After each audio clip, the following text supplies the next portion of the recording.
உலக புகழ்பெற்ற திருப்பதி லட்டில் அசைவமா நடவடிக்கையில் இறங்குகிறது இந்திய அரசு. திருப்பதி லட்டு தயாரிக்க மாட்டிறைச்சி கொழுப்பு கலந்த நெய்யை பயன்படுத்தியதாக எழுந்துள்ள சர்ச்சை தொடர்பாக ஆந்திர முதல்வர் சந்திரபாபு நாயுடுவிடம் தொடர்பு கொண்டு அறிக்கை கேட்டுள்ளதாக இந்திய மத்திய சுகாதாரத்துறை அமைச்சர் JP நட்டா தெரிவித்துள்ளார். அவர் கூறுகையில், திருப்பதி லட்டு தயாரிக்கும் நெய்யில் விலங்கு கொழுப்பு பயன்படுத்தப்பட்டதாக வெளியான தகவல்களை சமூக வலைதளங்கள் வாயிலாக தெரிந்து கொண்டேன். இது தொடர்பாக முதல்வர் சந்திரபாபு நாயுடுவிடம் பேசினேன். அவரிடம் உள்ள ஆய்வறிக்கையை என்னிடம் பகிருமாறு கேட்டுள்ளேன்.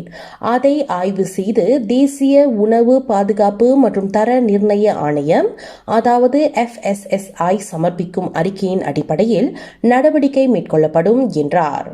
மத்திய உணவுத்துறை அமைச்சர் பிரகலாத் ஜோஷி செய்தியாளர்களிடம் கூறுகையில், திருப்பதி லட்டு விவகாரத்தில் முழுமையான விசாரணை நடத்தப்பட்டு குற்றவாளிக்கு உரிய தண்டனை வழங்கப்படும் என்று குறிப்பிட்டார். திருமலை திருப்பதி தேவஸ்தானம் நிர்வாக அலுவலர் J. ஷாமலா ராவ் கூறுகையில், லட்டு தயாரிப்புக்கு பயன்படுத்தப்படும் நெய்யின் தரம் மிகவும் குறைந்துவிட்டது. இதற்கு காரணம் லட்டு தயாரிக்க பயன்படும் பொருள்களின் தரத்தை ஆய்வு செய்ய முறையான உள் ஆய்வகங்கள் இங்கு இல்லை.